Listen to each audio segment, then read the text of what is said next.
Bonjour, bonjour, ça va? J'espère que vous allez bien. Moi, ça va super bien. La matinée commence tout doucement et je vous mets une grande bouffée d'oxygène pour vous dire bonjour à vous, une très bonne vie pour ce matin et que tout ce que vous souhaitez ce matin, et que tout ce que vous fassiez ce matin se passe très bien et comme vous le souhaitez. Voilà. Donc, comme d'habitude, je vais vous demander de liker, je vais vous demander de partager, de mettre vos commentaires et comme ça, ainsi nous pourrons avancer sereinement tous ensemble dans ce partage. Alors aujourd'hui, je vais vous parler de la relation belle-mère et belle-fille. Voilà, nos belles-mères et nos belles-filles. J'ai eu des personnes qui m'ont demandé de parler, de donner mon avis sur ce sujet. Alors, une belle-mère, une belle-fille, nous savons très bien, tout un chacun de nous est amené à un jour se marier ou rester en couple. Donc, nos belles-mères, comme le nom le dit si bien, belles mamans. D'abord, elles sont belles pour nous avoir permis de rencontrer leur enfant et de se mettre en couple avec lui ou avec elle. Et de deux, elles sont comme une mère pour nous. Donc, elles sont une mère pour nous.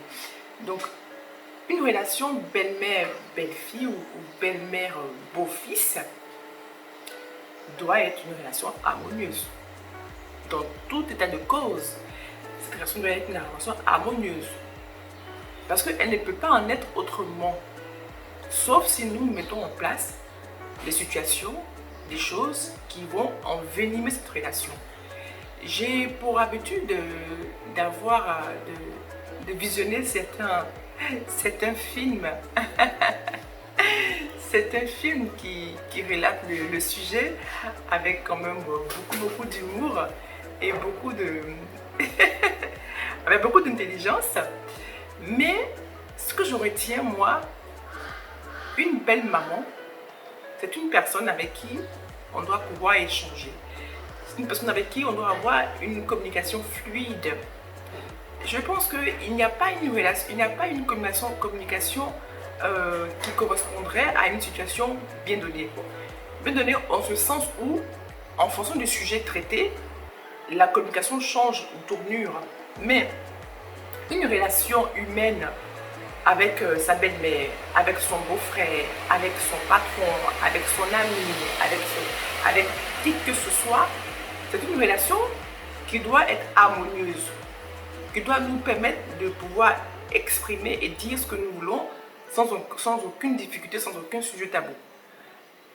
Quand une relation devient un obstacle ou bien devient brouillée, on ne peut pas dire brouillée, en ce sens où il y a des énergies négatives qui se mettent en place. Mais ces énergies négatives se mettent en place par qui? Mais par vous, par l'une des deux parties. En tout cas, elle se met en place par celles qui ont un mal-être par rapport à cette personne en question. Je vais parler dans ce cas de figure de la belle-mère. Donc, pour qu'une relation, telle qu'elle soit harmonieuse, il faut dire les choses. Évidemment, dire les choses, il faut pouvoir les dire sans faire mal à l'autre. Il faut pouvoir les dire sans que l'autre ne se sente frustré. Il faut pouvoir les dire quand l'autre est prêt à entendre ce qu'on a à dire. Parce que parler à une personne qui n'est pas disposée, disponible à t'écouter, c'est comme parler dans le vent. Parler à une personne qui n'a pas envie d'entendre, c'est comme parler dans le vent. Parler à une personne qui n'est vraiment pas dans son assiette, c'est comme parler dans le vent. Donc, pouvoir avoir une relation, une communication harmonieuse avec sa belle-maman, avec sa belle-sœur, avec qui que ce soit, apprenons à communiquer. Apprenons à dire les choses sans tabou. Apprenons à dire les choses sans d'abord mettre en place un système qui est que, ah, si je lui dis, peut-être qu'elle va mal le prendre, ah, si je lui dis, peut-être qu'elle va se fâcher. Non, le fait de déjà se dire, si je lui dis, peut-être qu'elle va se fâcher, ou de toutes ces petites idées négatives qui viennent à la tête et qui commencent à prendre une place importante et finissent par devenir réalité, finissent par devenir physique. Comme c'est vous-même qui avez mis en place, mais elles finissent par devenir réalité. Et quand vous allez entamer un échange avec la personne concernée, eh bien, souvenez-vous, le subconscient qui avait enregistré ces mauvaises pensées, ce mauvais programme, eh bien, il va vous mettre en place ce système que vous avez vous-même mis en place et va brouiller la relation, va brouiller la communication. Et là, les choses commencent à devenir difficiles. Donc, toute relation, quelle qu'elle soit, ce n'est pas parce que une femme est votre belle-mère qu'elle doit forcément devenir votre ennemie. Une belle-mère, ce n'est pas un ennemi. Une belle-mère, une belle maman, comme le mot le dit, c'est comme votre mère à vous. Prenez-la comme votre propre maman. Faites-lui ce que vous aurez pu faire pour votre propre maman. Faites-lui des cadeaux. Soyez aimable, soyez gentil. Ne mettez pas en place des idées négatives qui vont brouiller votre relation. Ça ne sert à rien. Ça ne sert à rien. Quand on souhaite quelque chose, il faut souhaiter ce que l'on veut et ni le contraire. Quand on pense le contraire, eh bien c'est le contraire qui se passe. Parce que malheureusement, le mal arrive plus facilement à ses fins. Une idée négative arrive facilement à se matérialiser, contrairement à une idée positive, contrairement à l'énergie positive.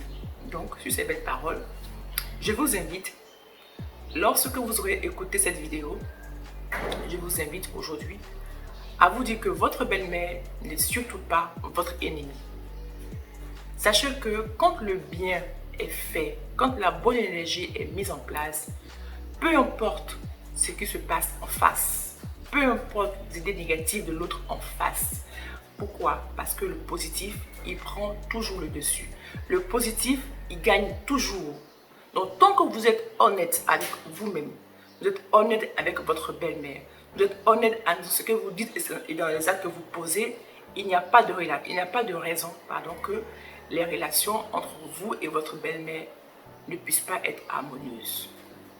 Quand bien même vous le faites bien et qu'elle vous le rend d'une manière pas très gentille, continuez à être gentil avec elle. Plus vous serez gentil avec elle, ça va finir par la transformer dans le bon sens. Voilà mes amis, aujourd'hui le sujet sur la relation belle-mère, belle-fille. J'espère que ça va vous porter à réfléchir, j'espère que ça va vous faire du bien. J'espère aussi que vous allez me donner vos retours parce que quand on veut quelque chose, c'est ce que l'on veut que se met en place. Alors, restez positif. Restez avenant avec vos belles mamans parce que elles ne peuvent jamais vous faire du mal, sauf si vous leur donnez l'occasion. Voilà, à bientôt. Pensez à liker, pensez à partager et surtout, je vous souhaite une très belle journée avec que du bonheur. Au revoir.